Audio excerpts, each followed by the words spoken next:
आपका केंद्रक है, जबकि इस पादप कोशिका को इलेक्ट्रॉन माइक्रोस्कोप की सहायता से देखा गया, यानी कि जब देखा गया है जिसकी क्षमता ज्यादा थी, तब इसमें इस पादप कोशिका का प्रत्येक भाग में जो अंग है उसको देखा गया, उसका स्ट्रक्चर किस टाइप से, बनावट किस टाइप से है और वो कहाँ पे स्थित है ये देखा गया।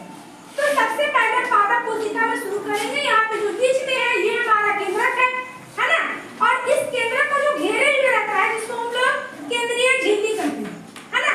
अब उसके बाद हम लोग देखेंगे जो इस टाइप से आपका स्ट्रक्चर दिख रहा है ना, ये हमारा क्या है, गोल्गी उपकरण, जैसा कि यहाँ पे आपका दिखाया जा रहा है।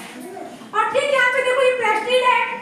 इसके बाद आएंगे हम लोग इस पादप कोशिका में जो बाहरी जो झिल्ली है ना, जिसको हम लोग प्लाज्मा झिल्ली या कोशिका झिल्ली से जानते हैं, और ठीक प्लाज्मा झिल्ली के जो अंदर वाले भाग है यानी आंतरिक भाग, जिसको हम लोग कोशिका भित्ति जानते हैं, है ना, कोशिका भित्ति कहते हैं। और ये हमारा माइटोकॉन्ड्रिया है।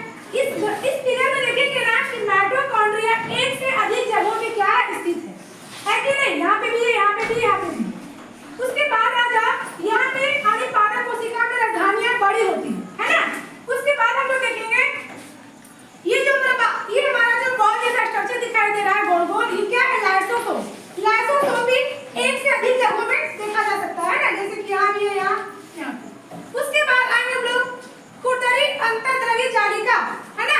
खुरदरी अंतर्द्रव्य जालिका जो एक दूसरे से यानी जिसमें राइजोसोम चिपके होते हैं वो खुरदरी अंतर्द्रव्य जालिका है, जबकि चिकनी अंतर्द्रव्य जालिका ये एक दूसरे से चिपके हुए नहीं रहते हैं, ये अलग अलग होते हैं, है ना। जैसे कि ये यहाँ पे चिकनी अंतर्द्रव्य जालिका है, और जो एक दूसरे से चिपके हुए हैं वो क्या है, खुरदरी अंतर्द्रव्य जालिका।